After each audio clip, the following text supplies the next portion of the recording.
Alexis Sanchez has only been at Manchester United a matter of weeks, but the attacker is already weighing up his plans for the future. Sanchez, 29, joined United in January in a swap deal from Arsenal that saw Henrikh Mkhitaryan move in the opposite direction. Sanchez, who put pen to paper on a £23 million per year deal at Old Trafford and is believed to have almost tripled his Arsenal salary by earning £350,000 a week plus bonuses, hinted his current club won't be his last. He told a Chilevisión TV reporter during an interview broadcast on Wednesday in his homeland that playing for Universidad de Chile was a dream of José de Lague, the man he describes as dad rather than his real father Guillermo Soto. Revealing his plans to end up with one of Chile's most successful sides of all time, he said, "I think it would be my family's dream. My father, who is now in heaven, was a supporter of Liu, and I think the truth is that a lot of my family would like me to end up there. My dad was the pillar of the family, and sometimes people do things for their family as well. I played for Colo-Colo, and the truth is that it was great and I won a lot of things with them, but I think people are going to understand it because it's a dream my dad had, and God willing I am going to fulfill it." More from Sanchez. Wenger made a last-ditch plea to keep Alexis Sanchez at Arsenal by reminding him, "You're the best we've got." He has yet to hit the expected heights at his new club, with boss Jose Mourinho claiming he will be better next season. Speaking to Chilean television this week, Sanchez explained what Wenger said to him before his exit. "He was very fond of me and he didn't want to let me go," Sanchez said. "He told me, I want you to sign here because you are the best player in the team. I wanted to continue growing as a player, more so as a Chilean, because it's difficult to get to Manchester United. No Chilean had played here. Arsene understood it at last. We ended up on good terms. He congratulated me and there was no problem." Sanchez also admitted that he is still suffering from Chile's failure to make the World Cup. The South American nation were dumped out of qualifying after a 3-0 defeat by Brazil last October. Sanchez, who lives with beloved pet dogs Adam and Humber, admitted in the interview which took place in Manchester, "I still haven't got over it. When this World Cup finishes, I think I'll be a bit calmer. After the match against Brazil I went to London. I wanted to be alone with my dogs, no one else." The Under the Spotlight forward went on to talk about his current form and where he sees his future.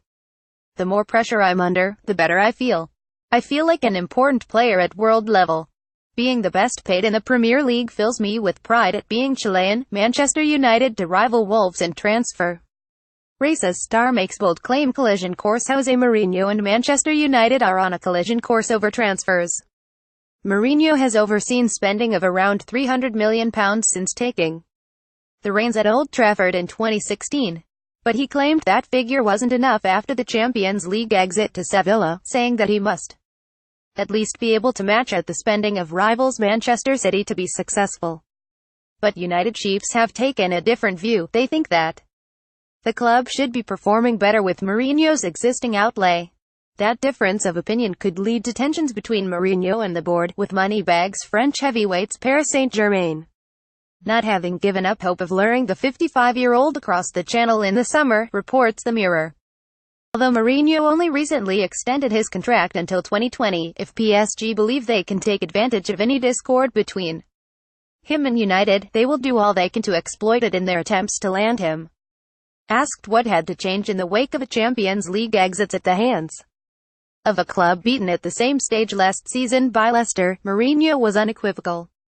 He said, Everything has to change. Everybody spends money, right? Not just us, no. It's a natural process, every team invests." Mourinho has already griped publicly about neighbours City's willingness to spend whatever it takes to get their squad to the standard required to compete at the highest level, in contrast to United's dealings. For a while champions-elect City lavished £130 million on three specialist fullbacks last summer in Kyle Walker, Benjamin Mendy and Danilo, his Red Devils. In second place, but 16 points adrift, are operating with converted wingers Antonio Valencia and Ashley Young in those positions. And arch-rivals Liverpool put themselves on a par with City in terms of their spending on defenders when they met Southampton's massive £75 million asking price for Dutch centre-back Virgil van Dijk in January. Manchester City buy fullbacks for the price of strikers, said Mourinho earlier this season, before going on to claim the £300 million spent by United over 2 years under him was not enough. Although the Portuguese will be allowed to spend in the summer, with Real Madrid forward Gareth Bale and Nice's midfielder Jean-Michel Seri in his sights, United are understood to be unwilling to hand him the vast sums he wants. And that could ultimately lead to a parting of the ways. The club's fans, who had previously backed the former Chelsea title winner, have begun to turn on Mourinho in the wake of this week's abject European exit, with few believing he is the right man to lead them long-term.